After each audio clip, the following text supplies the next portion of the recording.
All right, mic check, I'm good.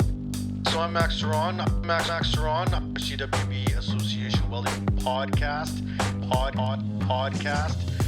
Today we have a really cool guest, Welding podcast. The show is about to begin. Hello and welcome to another edition of the CWB Association podcast. My name is Max Ceron, and as always, running around this crazy world trying to find cool people to interview. This week, I am in EdCon in Hamilton, Ontario, here in Mohawk College. We have been having fun listening and talking to instructors, post-secondary and secondary from around Canada and the United States. This morning, to crack the dawn and here in Hamilton is Mike Ashby from Fanshawe College. Mike, how are you doing this morning? I'm doing well, thank you. Nice to meet you. Nice to see you. Thanks for having me in today. Perfect. So we've had a couple days now. Yep. We've had a couple days. Yep. Let's start with your experience here in EdCon. Have you been to many of them before? So this is my first time being at EdCon. Okay. Seen some people that I knew that I hadn't seen in a long time. Went through some great displays yesterday of different The booths and stuff. The presentations and stuff. Right. And, the collaboration is what I love. I love the talking and meeting and, hey, where you from? What are you doing? I had no idea that people were traveling so far to come here today, which was very enlightening for me. I love the fact that, we are just not Southern Ontario or just Ontario bound. We're Canada bound. And well, I hope this puts the bug in you, because this is the 11th annual EdCon. And we did take the COVID years, one COVID year completely off, one we did virtual. Yep. And this is the first in-person now post-COVID. Yes. Yeah. But from the people, I've been to everyone since the second one in Saskatoon. The same people are here for the last 10 years. Yeah. And they're like lifers. Yep. And I hope you get that bug now that you're I'm going to be in. at them going forward, because we pick a different location every year. That's right. So you really get to meet and understand programming across Canada. Yeah. And I'm hooked straight up. I'm a part of the lifers for sure. So in terms of, why you're here, how did you find out about it? And then why did you decide, I'm going to take the time to go to EdCon, and, what were you trying to get out of this? Right. So over a year ago, I got involved with the foundation. Mhm. So Mary Fuke approached our school, Fanshawe College in St. Thomas, Ontario, to do the Mind Over Metal camp. And with my high school background, I taught 18 years of high school. I thought, wow, what a great thing to have, because, it's tough for the students not to know where they're going after high school, when the guidance departments, they don't really know what's going on. And the parents, once you get the kids and the parents involved, they have a little bit of a foresight ahead. Where if the kids had a good time, they can come and approach us later on when they want to come to high school, or when after they're done high school, they can want to come to college. And that right there, put it all back in perspective with me, because, people sign up for our courses, right? And we're pretty popular. So we still got to reach out, though, because, what we just went through the last few years was pretty tragic on students. And traumatic. Yeah, absolutely. Yeah. They learned off of Chromebooks and technology for the last, 2.5 years. And as tech students, it's a hands-on program, so they lost a lot, right? Yeah. So I just wanted to give them that opportunity to get, out of the house and, even get out of the school shops. Just re-engage. And just see where you can go. And from there, we kept in contact. We did the Octi workshop, where we had a workshop for high school teachers to come down and do a one-day workshop with welding skills for us, basic welding skills. Yeah. So myself and Dayton Block from the CWB. He's a lot of fun. And Mike from College Boreal. Okay, cool. We were the dynamic trio that day, and we threw down this course, and nobody wanted to leave. Like, it was like too much fun. It was like, yeah, well, we're going to be wrapping it up at 3:00 and blah blah blah. Oh, can we stay till 6? And I'm just like, it's Saturday, man. I want to get home. Yeah, but that went over really, really well. And then in the behind the scenes with that whole thing, we were looking at running the Women of Steel program. So we were actually just putting it all together and seeing if we could make it with our schedule, because our program at St. Thomas is extremely busy. And, the shop time is how we have to coordinate this thing. And because ultimately they need to get in there and start laying down beads. So that followed through, and we just launched that last week. So I heard about that. It's a new type of mixed program with simulation involved. Yes. So in our London campus, we have 20 VRs of the Lincoln Vertex 360s, and they had the opportunity to go and experience that first after their LMS, day of getting used to the bright space and whatever. They went and experienced the simulators, and then the next day they came right into the shop, and they had an 8-hour day and reality check. Because it was, 30 degrees, it was pretty hot last week. And, it was like, okay, well, this is the real deal. And they all had a blast. Lots of hydration breaks, taking, timeouts for, because you don't want anybody to get under the weather. Yeah. So, long story short, this is week 2 now. They start back tomorrow, and another weekend. And then during this process, someone whispered, EdCon. And you're like, what the hell? Yeah. So what happened was when we were talking about the Women of Steel program, Mary brought up the EdCon to me, and she goes, "Are you going?" And I said, "I don't know anything about it." So anyways, sent me all the information about EdCon, and I went through and I applied, and I even, sent an email in about talking about a specific subject as a presentation, which didn't happen, but hopefully it will. Yeah, there's tons of call papers that come in. That's right. Yeah. So, but next year. Yeah, maybe next year. Maybe we can talk about it next year on here. But anyways, I said, like, as soon as it was sent to me, I set it up, went in, got the room booked, and then we had met. Or no, we hadn't met yet.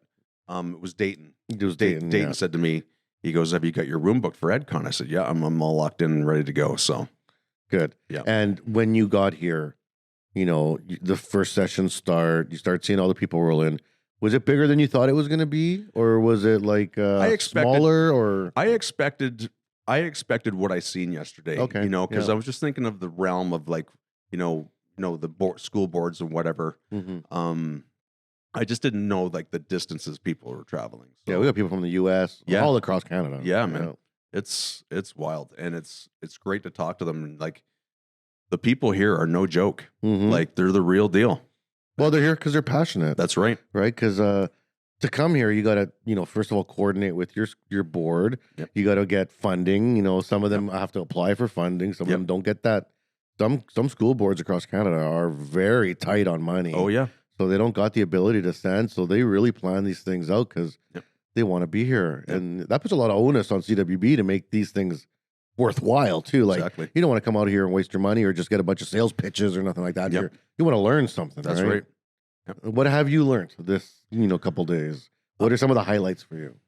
I think one of the things that I learned overall is that we as educators and tradespeople are fully engaged to our students. The technology and the people that we're meeting, like I was in industry for a long time. I've seen it, the new age stuff, but the stuff that's being condensed down from a large scale to a small scale to implement in your classroom was where I was really impressed with, like the robots. The cobots. Yeah, the cobots, the simulators, the different brands of simulators and the technology. We got involved with the VR, like I said, last year. Yeah. And like it's already made improvements since then. For sure. Right. Sure. So, and looking out for our college as well, like what can I bring to the college to make our students succeed even better? That was the connection that I made. All right. So EdCon aside, let's go back to kind of where you're from. Yep. So like you teach in Fanshawe now, but that was a long road to get there for you.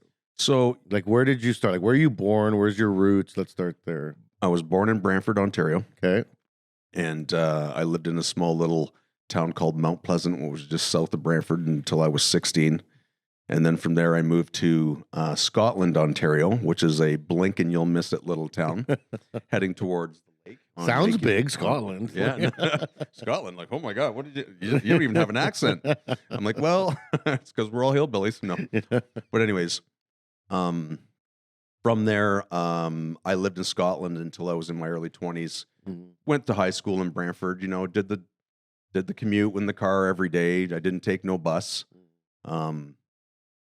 After high school, I went right into trade school, and as a matter of fact, I went to the building that we're sitting in today.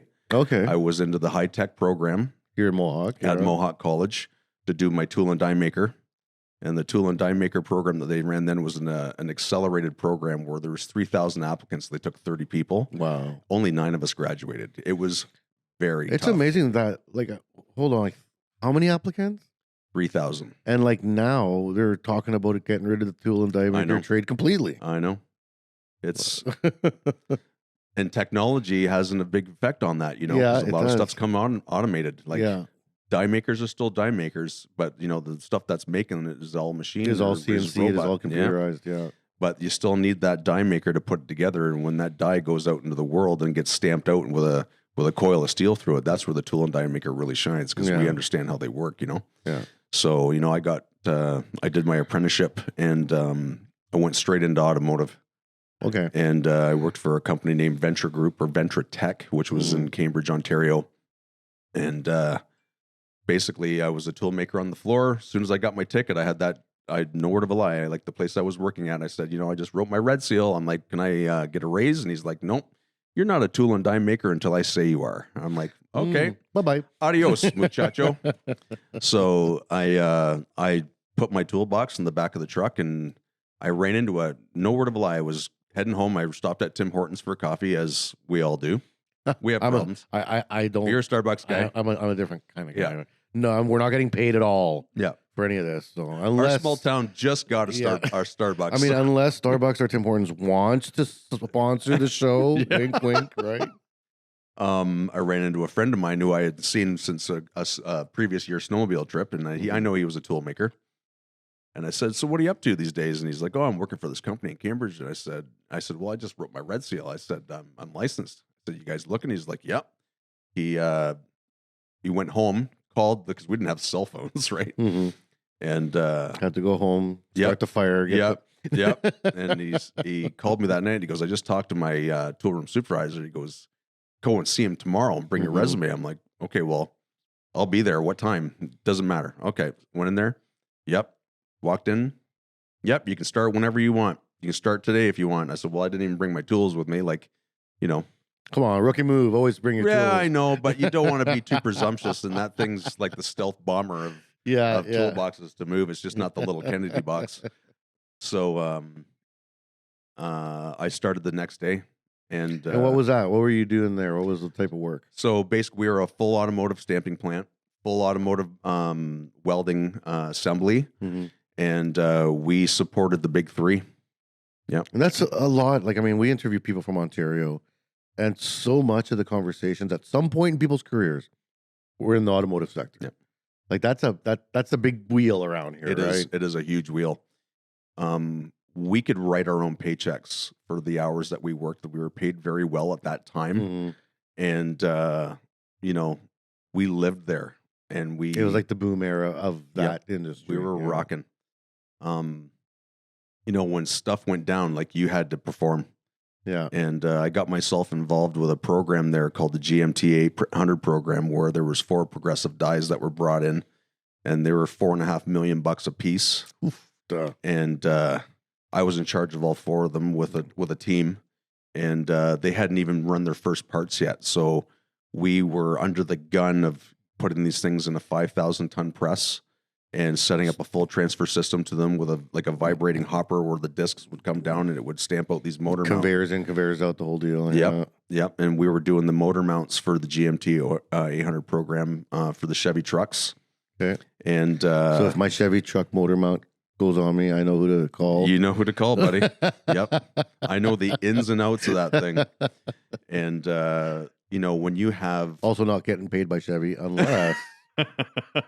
I'll take the sponsor too because I'm a Chevy guy. But going through that was probably the most stressful time of my life because I had administration right on my back Yeah. all the time, and they were standing there. What's the ETA on this? Like we're getting it there. But when you're working with engineers, you're working with plant supervisors, you're working with operators, and you're working with material suppliers, And everyone's got their own process. everybody's got there's a lot of cooks in the kitchen, and Yeah. but it all came together, and it was running successfully. Mm-hmm. And Was? it was. I left, and I took another move to go to another factory where I was broadening my horizons into hydroforming. Okay. Yeah. And basically, we always move around. So I stayed there for 2.5 years in that program, and then I left and went to another company. And then from there, I was just loving my job. Tool room supervisor on afternoon shift. I had 60 tool and die makers working for me. Mhm. I was probably the youngest guy in supervision, which was a very difficult thing for me because you get the old guys in there that don't. They wanna push back. They Yeah. push back. Yeah. But you respect people, they'll respect you, and you Mhm. just have to show them who you are. And long story short, it was a really, really great career for me at that time. Then manufacturing took a turn for the worst. Yeah. Stuff Well, was here. closed. Yeah. Yeah, here. Yeah. Stuff was closing down, and we were wildcatting, which was we were part of the union. Mhm. We welded ourselves inside the building one time, and We're not going. We're Yeah. not going anywhere. Yeah, So. yeah. But long story short, I was married at the time in my first marriage, and my wife said to me, who was a teacher, said, "Well, why don't you try teaching high school? You can teach tech." And I said, "There's no way." Yeah. I said, "Look at me. Yeah. I'm a beer drinking musician, animal trades guy, Yeah, I'm a little feral for this. right?" I said, "I don't want to teach kids." But And did you have kids of your own? no, Yeah. didn't have any kids of my own. But I always liked kids. Yeah. They're just. They weren't gross or anything. No, they weren't gross. They didn't bother me, and I like goofing around and making them laugh. Yeah. Yeah. Life of the party. I took the opportunity to do some volunteering at her school Mhm. in the machine shop. And funny story, I met the department head of that school here. Oh, he was And, here? Yeah, I Awesome. actually know him. Good. Like I seen him this weekend. I know him just from my my first marriage. But anyways, long story short, I did some time in the high school Yeah. in the machine shop class and welding class because it's integrated. And the teacher, he was done. And there's piles of papers all over the place, and it was totally disorganized, and there was broken equipment, and these kids are just sitting there, just doing small things that don't have no meaning. And in my mind, and I've had apprentices work under me, and it's always about what's going to get you a job. Yeah. So I just said to the teacher, I was like, "Listen," I said, "I want to step on your toes." I said, "But do you mind if I create a little, Project or project something. for Yeah, these guys?" Yeah, let's do it. Okay, more work off his plate. Yeah, yeah. Didn't have to do it, right? So I did this thing, and all of a sudden it was Mr. Ashby's class instead of Mr. who's Yeah. class, and I don't want to mention any names, but And so that was the beginning. That was inception. that was the point. beginning, and I was like, "Wow." I'm like, I could make a difference here. So there was a couple things you touched on while you were going there, and for the listeners, I think it might be interesting because a lot of people don't know the success or the scope of the automotive industry here in Ontario, Southern Ontario. Mhm. And one of the things that came up during the speeches this week, and you just brought up, is hydroforming. Yep. So what's the elevator speech? What is hydroforming? How does it work? Basically, you're pressurizing tubing with a high amount of water pressure, and it's going into a form where the resistance of the water pressure on the inside of the tube, closed from both ends, you can squash that tube into any profile that you want. From there, it'll go and get laser cut or stamped or however, pierced holes, et cetera, et cetera. And Is it just normal water? Do they add something to the water so it compresses better? Nope. Just normal water. So basically what happens is it's like squishing against resistance of hydraulics.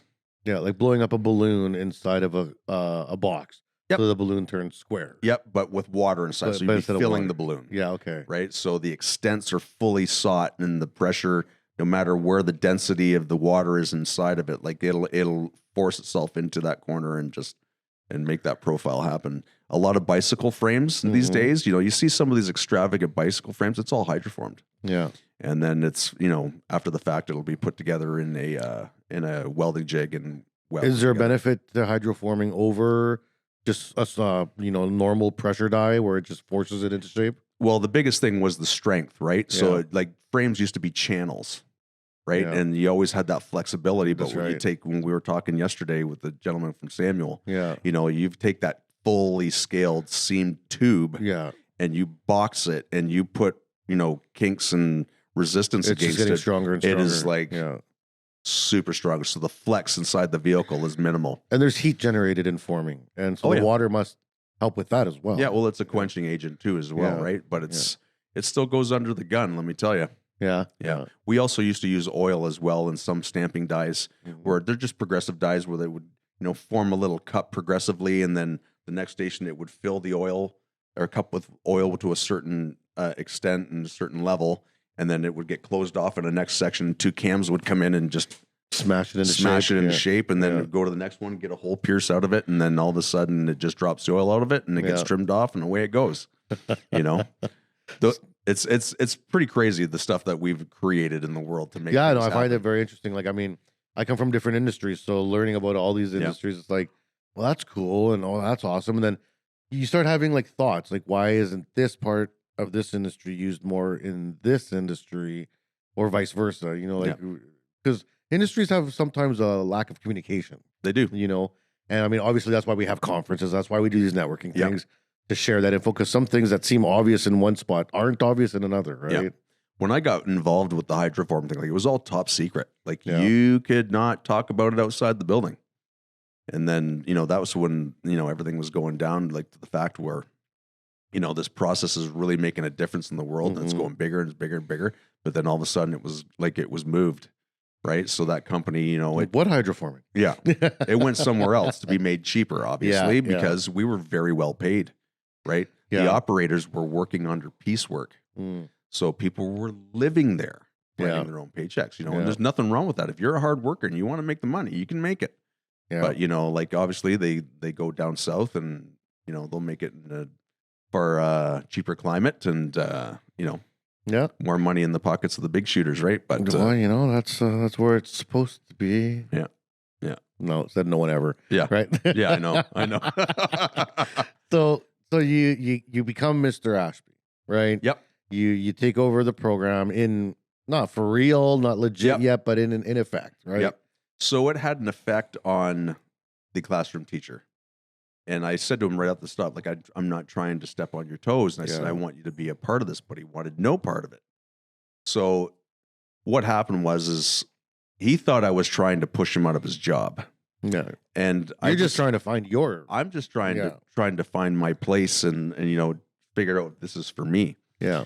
So I went over and above and I had a whole bunch of steel donated to his program because, cost effects in high school are really tough, man. Yeah. Yeah. And I had a bunch of steel donated and I also had some equipment of my own at the time.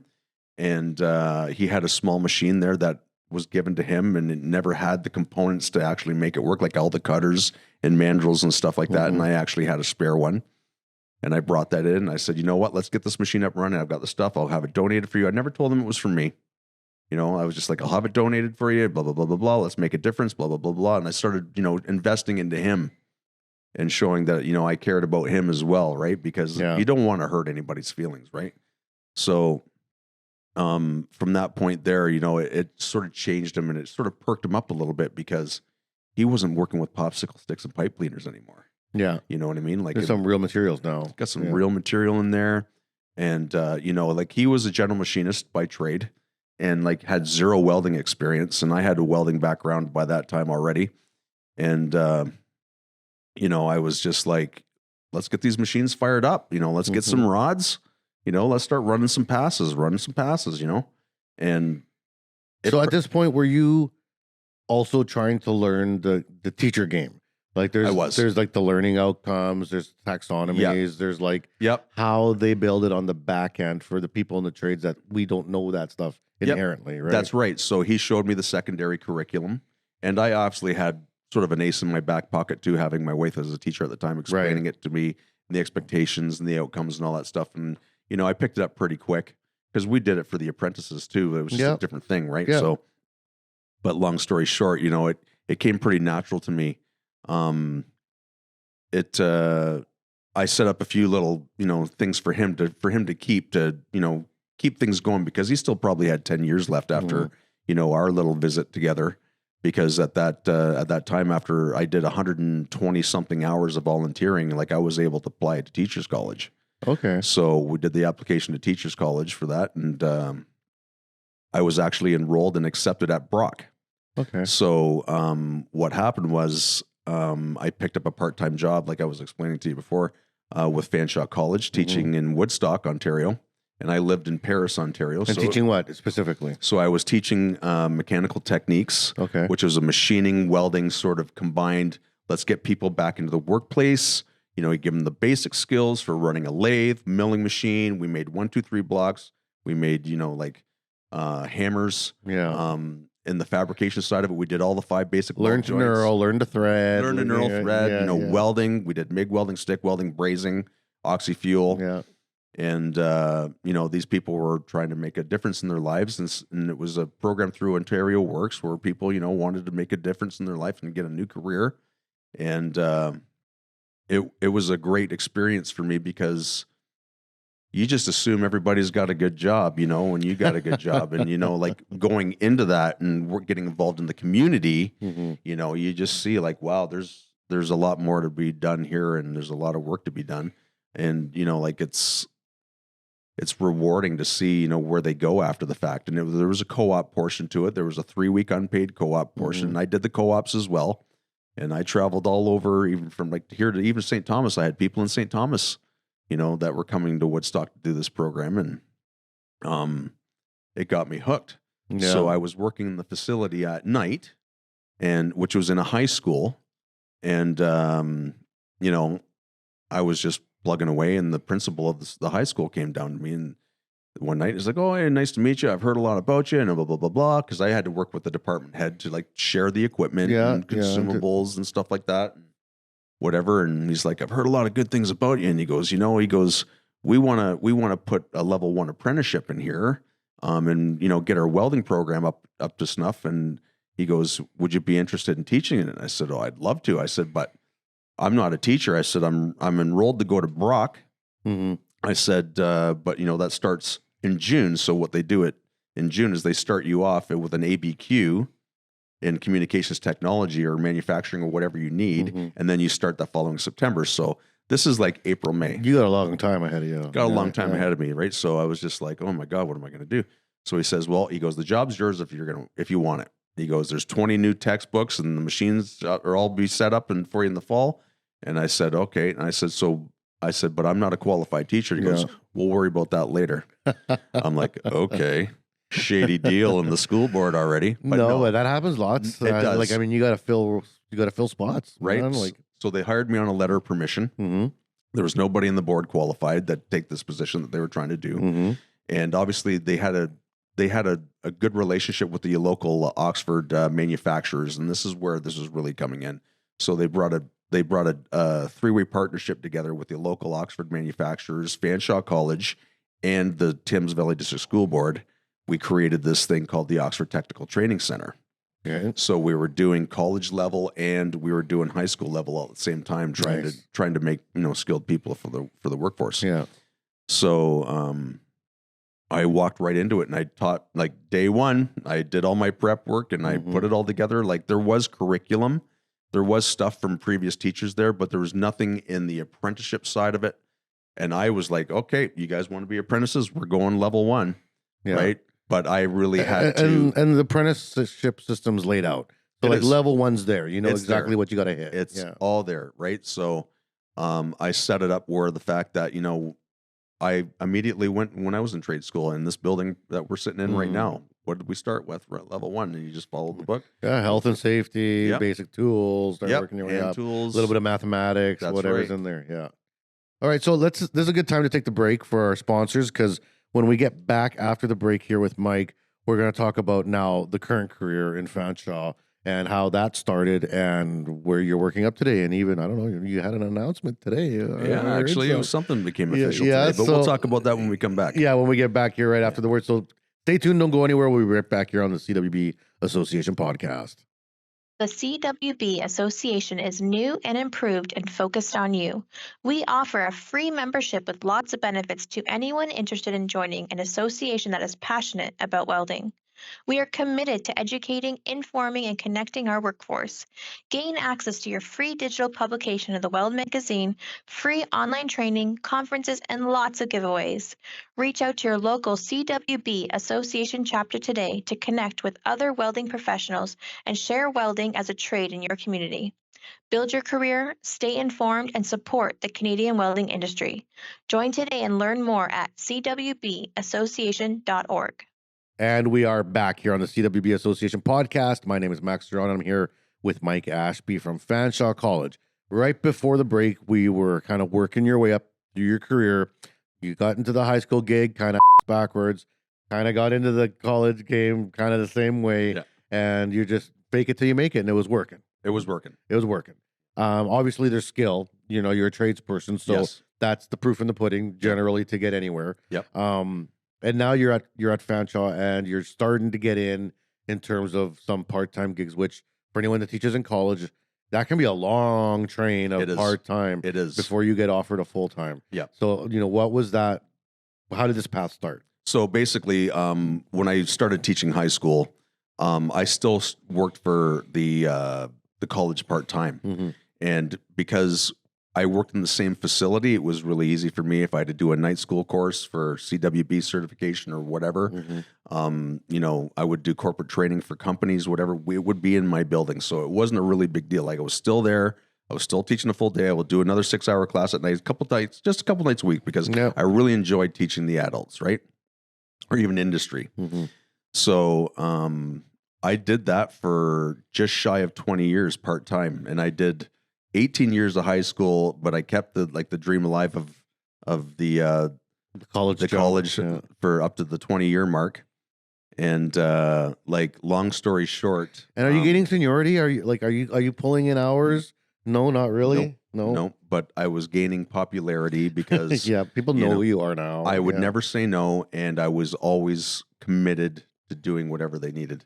Mhm. And you know, that was probably one of my biggest assets, is just showing how much I care about the students and stuff, making a difference in people's lives. And, you know, like they still talk to me on occasion to this day, you know, like, and they always say, thank you so much. And it's all about the thank yous. Mhm. Thank you for helping me, you know, and that's all I care about, Yeah. you know? So, you know, I was working in the high school, and when I got moved from Woodstock to London, I did a large transition of classes there, through all the red seal trades: millwright, general machinist, toolmaker, welding. And you know, I was just, you know, really hooked on the fact that, you know, we had a large support behind us in the college, and, you know, it was, the students were the priority, and the funding was always there, and if equipment was broken, it got fixed. You know, you didn't have to, you know, put any Band-Aids on anything. Yeah. And unfortunately, in the high school sector, it's like that. It's all Band-Aids. It's extremely difficult for Yeah. a secondary teacher. And my hat goes off to the people that are still making it work to this day. Oh man, yeah. Yeah. Some of the And- stories I heard yesterday where I was like, Oh, yeah. oh, and, geez. and it's everywhere. yeah. But from that point, you know, like, COVID had happened, Mhm. and we were off for a short period of time, and then started, you know, teaching online. Mhm. And I was teaching machine shop and stuff online and Online. welding online. And, you know, we had a great program in our school at that time, using the Chromebooks and stuff Yeah, like that. yeah. But Well, you're just doing what you can, right? it's Like all we could do. yeah, Yeah. And ultimately, you know what they wanted? They just wanted to see you every day. yeah. So yeah. setting up the Zoom classes, stuff like that. And, you know, even if we didn't really have the opportunity to teach them something that day, but they just wanted to be with the group. We you know? found that too. Like, so we had a class running like in person before the big shutdown, Mhm. right? And I think we had 16 students in this one class. And of course, within that 16, there's always like the 3 or 4 students that are late and miss Yep. and are kind of screwing around. Yep. And then COVID hit and we're like, oh, they're never going to go online. They're never going to show up. We might as well just write them off. And no, we still had 16 come online. Yeah. They would still be late and Yep. still screw around, but they would come online to do it. Yep. And as you realize, like, as much as perhaps we think they're not taking it as seriously as we want them to take it, it is a serious thing to them. Yeah.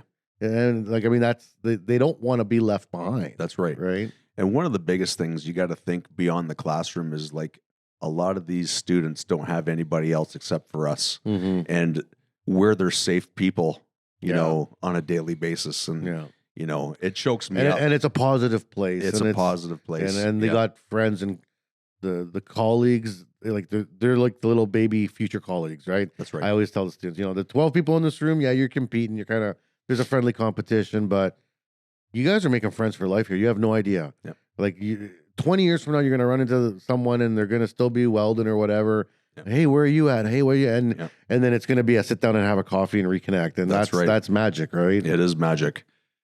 So at the time when, COVID was, coming back in, what happened was we went back to school in September face to face Mhm. under protocol, obviously. Like it was different.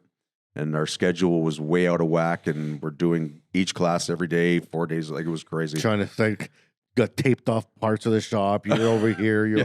man. People got creative. Sanitizing the Yeah, lathes, yeah. face shields and safety glasses and masks. Like Yeah. it was wild.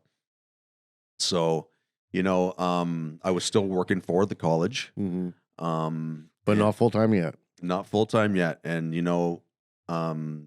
the associate dean at that time, he was a pretty awesome guy. And I told him straight up, like when I was brought into that, I said, if you ever have the opportunity to bring somebody, and I said, I will make a huge difference in this building, and I guarantee you that.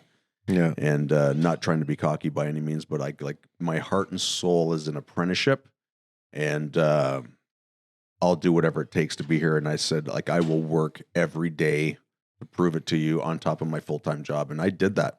I did that for quite a long time, working 5 nights a week. And, my family suffered a little bit of it, but I was just like, I had a focus, like I need to go to the next level, because I was plateaued, and I plateaued for the last 10 years.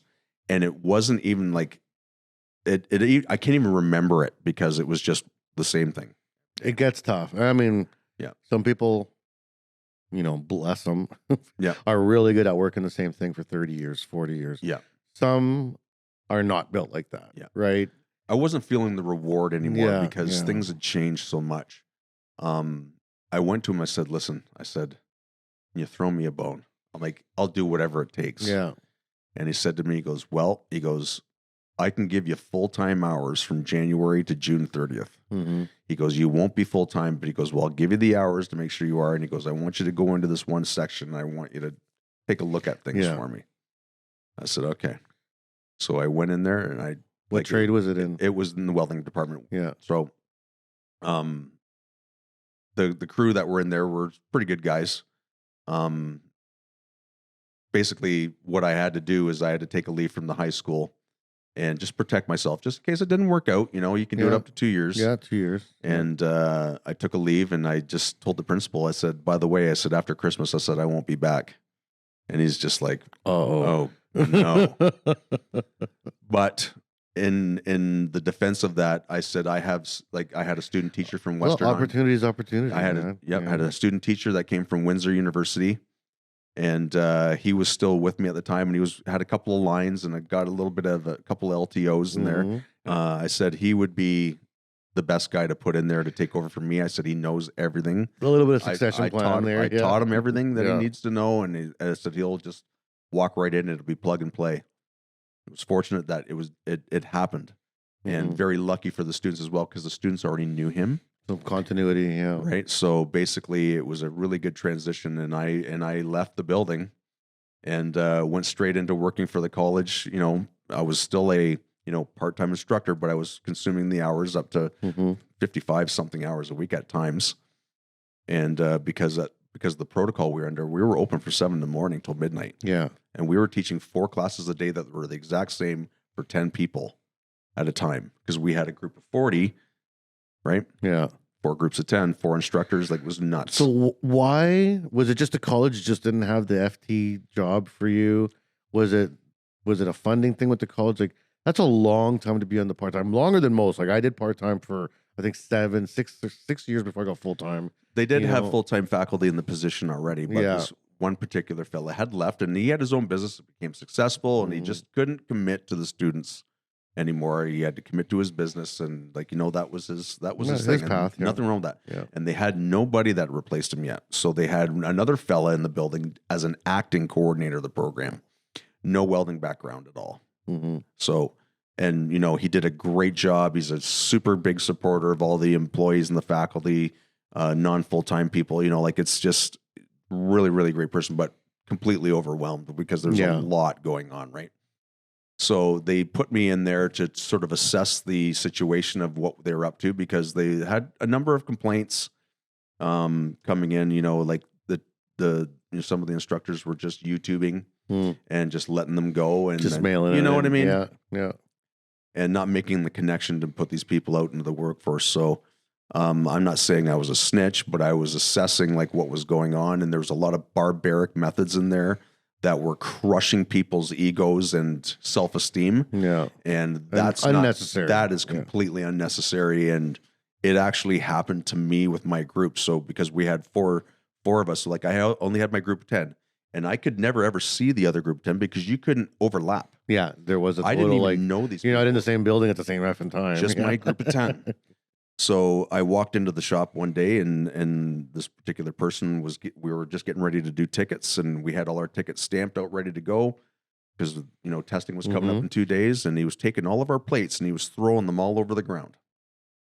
And I'm like, what's going on here? And he goes, oh, they're all stamped wrong. I said, okay. I said, why are they going on the floor? He goes, well, because they're effing idiots for doing it that way. Huh. And I said, let's look at the dry marker board when you put the schematic up there of how these things are supposed to be stamped with the coupon number, the position number, and the student number, which was backwards. Okay, right. He mixed it up. I said, so this is your instructions that are on the board, and I stamped every one of those plates because I wanted to make sure that the stamps were definitely legible when we start. Deep, You know what I mean, right? Yeah. Because after the CWB stamp goes on them, it's game on. Yeah. So, and he goes, well, they should know better. And I'm like, maybe you should know better. Yeah, this is kind of our job. And I said, I'll tell you what. I said, you're picking up one of those plates, or sir, I'm going to make you pick them up. And I said, don't ever touch my student stuff ever again. Yeah. So then it became an issue, right? Like, oh, I was threatening him and blah, blah, blah. And I'm like, you're just touching my stuff. Don't touch my and student. you get real protective of your students. You do, because these people are they're your little chickadees. That's what I always They're my called little mine. chickadees, right? Exactly. Like, they're my babies, And from there, there came into the situation with the vaccination situation. Mm-hmm. And, they chose not to. And that made their decision for them. Easy. Yep, adios. See you later. There was quite a bit of changeover at that time. That was kind of the Wild West of COVID coming back and the new rules. And then you see people check their privilege, right? Like, these are very, very amazing jobs. And there's things, sometimes you got to do what you got to do, right? Yep. So from that point, I still kept one of the, I didn't keep one. We still kept one of the full-time faculty who's an old school welder, Red Seal, did huge amount of work, has his own business, but he's looking to become semi-retired. Mm-hmm. He is good resource though. Good resource. Great resource. Super asset to the college, and he's my number one guy. Yeah. So kept him on, and then it was basically him and I trying to push through what was left, and then we had to retool for the fall, and I hired one more person, which was my student teacher that took over for me in the high school. At the high school, just to do some part-time work. He's a Red Seal fitter welder, and he's a great teacher. So I thought, I know you got a lot of student debt. You're saying you're hiring at this point. You just walked into a full-time. I wasn't even full-time. Right. But your full-time hours. Full-time hours. But now, the doo-doo hit the fan. There's openings opening up, and now everyone's scrambling, right? Right. So by about April, the hiring freeze was stopped, and the rumblings of the new welding coordinator position was going to be posted. So I'm like, oh my God. Should I? Right? Yeah. And, in conversation, you're like, okay, this is when it's going to come. And it's a process, right? Just like even going to teacher's college or becoming a teacher. It's a process. You got to hit the nail on the head.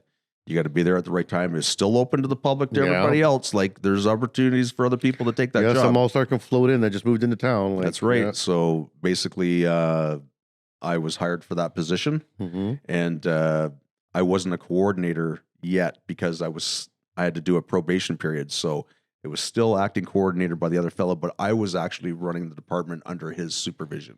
And this is welding, or is this still like welding? So how did you end up going so specifically down the welding train? Just more opportunities to teach? More opportunities to teach. Like, I taught welding like at the start of the whole Fanshawe thing, and then it slipped out of there. And there's always little bits and pieces because I would do corporate training for people, for companies and stuff like that. And I would actually go into their facilities and train their welders in specific things. And we talked about doing the die steels and stuff with TIG welding, and because, farming stuff out is costly, right? So they want to start doing stuff in-house and stuff like that. And, fabrication has always been a thing for me since I was the age of like 15. So it was great to swing back into it. And, I did post-secondary education on part-time to, just brush up my skills and just make sure everything your background, solidify my background. I got tickets, and kept the tickets up, and got the certified instructor as well. I had to go through them all through the ropes. There's a lot of hoops to jump through to get into this gig. You can't just be a manufacturing teacher and walk in and think you're going to teach people how to weld. If you don't know anything about it, you're got a lot of work. And to not do. Everyone is cut out to be a teacher. No, they're not. I mean, all intentions in the world, but it's a whole different way of looking at it. That's especially coming from industry. Yep. You got to check yourself a lot, know, and also you got to check your ego, because once you start teaching, you realize how little you know. That's right. Because you're a learner every day. Yeah, like there's so much. And you're like, oh yeah, I know what I'm doing, but you realize that what you did was like 1% of what's done. Yeah. And it's like, okay, I gotta brush up on these things. Oh, right. I have to do those calculations that I didn't like when I was in school. Okay. Oh, I forgot about that part. So what's going on at Fanshawe now? Like, what's it look like there? What do you got in your program? What's running? So right now, I am the program coordinator for welding techniques, and also the maintenance industrial millwright pre-apprenticeship program. And also I am the coordinator for all the industrial millwright apprentices. Okay. So in the building to date, because it's summertime, like our post-secondary is still running. We run 2 intakes of welding techniques a year. So we just started a group of 20 people in welding techniques, and then they'll run 30 weeks until December. From that point, they'll do a 3-week workplace. Yeah. And those work placements are money. Yeah. I know that there's some programs that don't have them, and I always try to recommend having at least a 2-week. Yeah. Yeah. In September, we're going to start another 40 people again in welding techniques. On top of that, we have all our block release millwrights coming through the welding program and doing obviously all their other training for their apprenticeship. We've also just started the Women of Steel program with the CWB Foundation. We just launched that last week. We have 20 individuals in there right now trying to make a change in their life and change the world. Yeah. And in, putting themselves in the male-dominated workspace. And we're going to change the world with that. Yep. Woohoo, woohoo. Yep. You like that? Yeah. And I'm a big cheerleader for that. I'll tell you that right now. Oh, we need everybody, man. Like it's all hands on deck. I keep saying that. Yep. Like, I mean, the days of having to say anything dominated are gone. It is gone. Yeah. And I'm a big cheerleader for that. I actually just hired a female welding instructor as well. Former graduate of mine. Has 10 years experience. You're building the dream team there. I'm changing the world.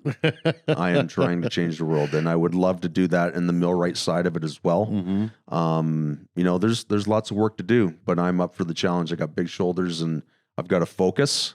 And I've got a 23-year background in education, and I've been around the block in industry as well.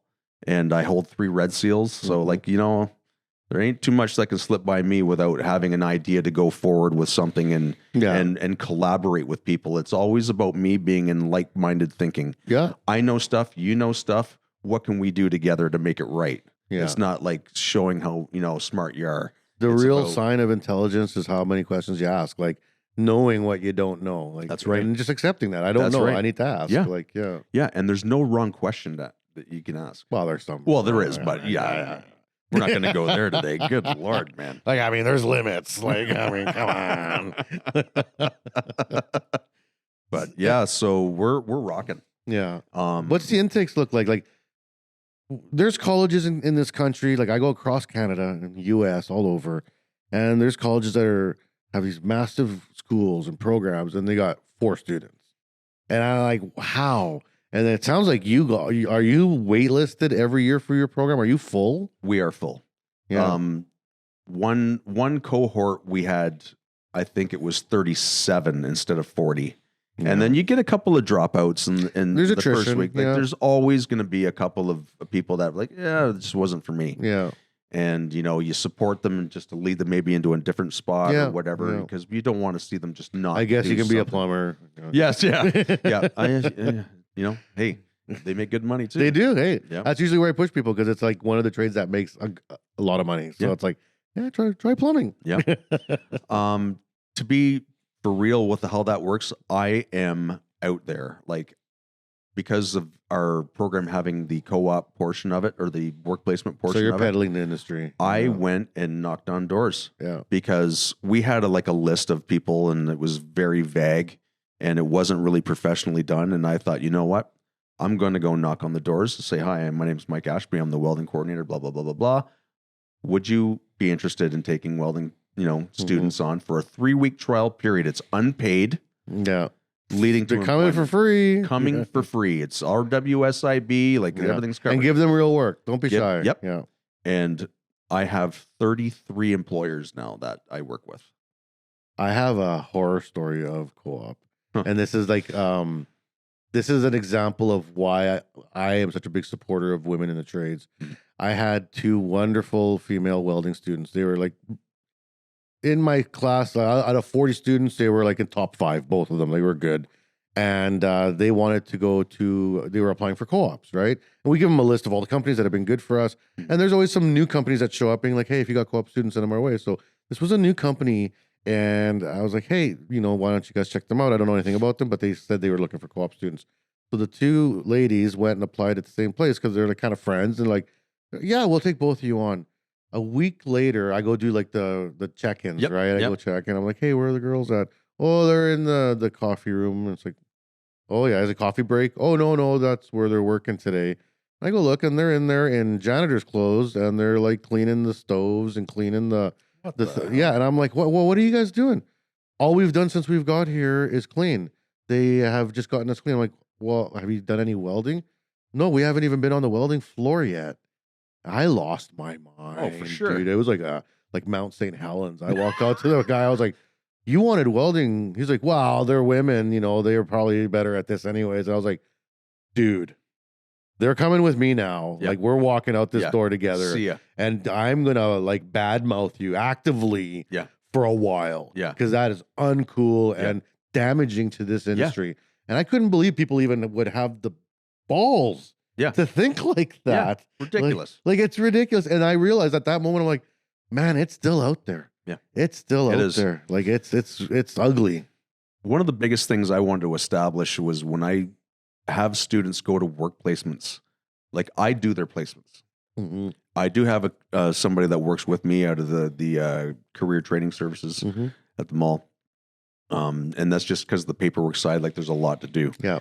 But I physically wanted to see the environments that they're going into for each company, make a note of what's going on there, Mm-hmm. and make sure I'm sending those people, like those employers, the right person for the job. So I'm So it handpicking fits. Yeah. the best skilled people for that particular, process, because if somebody loves stick welding and they've got their all position stick and they're going into a production Manufacturing, yeah. MIG job, They're not going to be happy. they're not going to be happy. So it's a lot of work. But Yeah. I hand tune That takes time. I it couldn't. does. I It's a lot of work. didn't find the time for that, and I probably should have, because it probably would have saved me some grief. It took me Right? 3 years to get it to where it is now. Yeah, Like yeah. it's not easy. Every single time it's coming up, I go on to Indeed. Who's See who's what's out hiring? there. Yeah. Yep. And I call them up and I just say, listen, this is who I am. This is what I've got.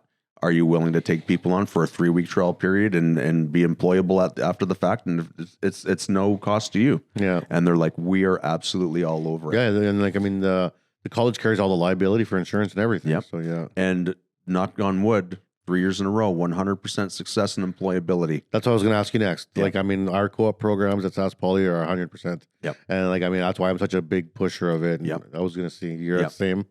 The only thing that has ever changed. They might not is- get hired where they are at the co-op, but they definitely get hired. Like, Yeah. Well, Yeah. even if they stay for a bit and do that experience, and Yeah. they want to go farther. yeah, So I had one person reach out to me and say, like, I really want to go after the Red Seal. I'm like, okay. I said, well, let's put this you is in the touch. path. Yeah. Here's the company in Stratford that you're going to go talk to. And he wanted to get into ballistics and stuff Mhm. like that. So ballistic welding, right? So I said, well, here's the path. Here's the human resources manager. Tell her that I sent you, blah, blah, blah, blah, blah. Boom, done. And now Yeah. he's in third Now year. get to work. You got 3 years of welding to do. Yep. Yep. Because we're equivalent to the level 1, right? Yeah. So they walk right in level 2. Yeah. So they So- have to, what, 1,200 hours or something like that? Yeah. So it's that was a lot of work to have that put out. Yeah. basically. Aligning with apprenticeship Yeah. is always Yeah. a journey. Yeah. Thank goodness for Simcoe campus to help with that, because they're a great asset over there.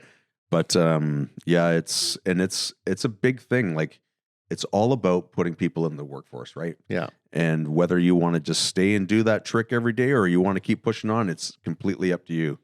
And we had a discussion yesterday about I want to be an underwater welder. Yeah. Right. And they, I always have people, because I'm always available for open houses, tours, Yeah, whatever. yeah. Like, I am available for whatever. And, they come in and say, I want to be an underwater welder. I said, oh, I'm sorry, we closed the pool. Well, But- Seneca just got rid of their underwater welding program. But I get it. Yeah. It's I have friends who are underwater welders Yeah. or were, Yeah. because it's an awesome 3 weeks of work every 2 years. Yep. Enjoy. Like, Yep. it's not sustainable. Yeah. It's cool and they are necessary, but you're going to have to chase that. You job. got to keep working on something else. Yeah. after the Like, fact. it's not full time. That's right. So anyways, yeah, a great experience so far. And I only take it in stride every day, because, it's like I say, we're lifelong learners and you learn something new every day. And it's never the same each cohort. Mhm. It's always different challenges. It's always a and mix, it's always something new. yeah. So And I mean, social media is a blast for a teacher too, because Yeah. you get your class list like 2-3 weeks before school starts. The first thing you do is you rip on Facebook and See- you look up every student, and you're like, oh, that one looks fun. That one, oh god, oh no, that one. I'm not looking forward to that one. Like, I'm getting and you much- never know. You never know, I right? know. I'm getting much gooder at using the social media. I'm not the social media guy, but I'm getting there. It was Yeah. funny in our class, or in our shop, between the 7 instructors we had, it was the old guy that was the best at it. He was like the Facebook sleuth. He would like find out everything, be like, oh, this guy has already been married twice and he's only 25. It's like, dude, like, these What guys the like hell? backstories. Like, he's like, how'd you get that out of Facebook? It's like, well, they had a friend, and then you could follow through a friend of a friend. I was like, oh my God. And he's like 62, right? I'm like, yeah, obviously this is like your hobby at home or Yeah. something. Like, Yeah.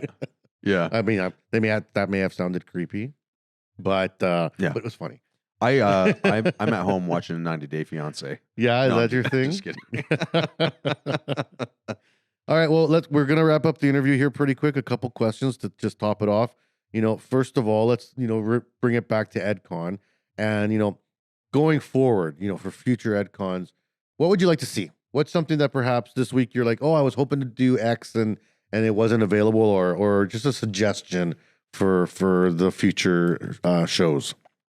Well, like I said, I had that topic that I wanted to talk about, Mm-hmm. but maybe even just having some sort of situation, because we have faculty that are, they've been in the game for a long time. They know what's going on. Mm-hmm. And then we have the non full-time faculty that come in, part-time faculty that come in, but new faculty, period, Yeah. that come in and like they want to be there, but they have no clue what to do. I want to I want to see some sort of like new intake of how you can structure yourself as a instructor, professor, teacher, whatever. And then this is sort of this mode you got to go into. And these are the things you got to click off your charts before you walk in there. And like, just like even the new intake. Like teaching 101. Teaching 101. Like, this is the things you got to watch out for. And like, you got to remember you should be thinking you're on camera at all times. You know what I mean? Like, and your professionalism and your side stories, but make them appropriate, you know, and just to have that collaboration between the guys that have got the 25 to 30 years experience getting ready to walk out the door, passing the torch to the new people and giving them the opportunity, like, to not set them in place, but give them that sigh of relief of like, okay, there's a plan. Yeah, there's tools here. Because there's a lot of guys out there like, yeah, you're not using my stuff because I made it and you're not having it. You know what I mean? Yeah. And there's a lot of them out there. That's got to go away. Like, I mean, that's gone. Yeah. So that's what I would like to see. And like, you know, but that's a big thing to ask, right? Yeah. So that's almost like a day. Yeah. I had that topic that I wanted to talk about, and I'd like to create a subject council. Yeah. For secondary and post-secondary. There is subject councils in the school boards, but they're not attentive like this one. This is like a subject council. Yeah. But to take that one more step where we can just collaborate and keep it even keeled across the board. St. Clair, Lambton, Mohawk, Fanshawe, whoever. Canada. Yeah. Right. Like, I mean, we're way far away from that, but right. I think about that all the time too. You know, like safety. Yeah. Students with accommodations. Challenges, you know what I mean? Like, it's all out there. And some people get a big reality check when they get a group of people in front of them. They're like, oh my God, I never knew this was like this. You know? Well, you learn from your students every semester. That's right. Yeah. That's right. But I would like to set something in place like that and see that. All right. Last question then, you know, in terms of your career now, looking back and, you know, your steps as a teacher, you know, to get into the level that you are today within the college. What's a piece of advice you would give a young teacher that's just getting into the teaching game, like we just talked about, but in terms of like skill sets, what should they concentrate on in terms of like one or two skills that'll help them? The biggest thing that they should concentrate on is keeping the kids safe. Yeah. And making sure that, you know, making sure that you're keeping an eye on the people at all times and being attentive to let them know that you're there for them. A lot of people in social anxiety, you know, in situations like that, like the kids need you. If you're not there for them, then they're not going to trust you anymore. They're not going to have anything to do with you. They'll disconnect. They'll disconnect from you. So my main, and this is just me. Yeah. I am there for them 100%. I would spend up to $300 to $400 a year of my own money buying kids lunch because they didn't have lunch. I would. That's like, you know what I mean? Like, I think all teachers do that. All the good ones, you know, and like, it's just be there for the kids. They need you. Awesome. And, you know, keep plugging away, man. Keep rocking. That's what I always say.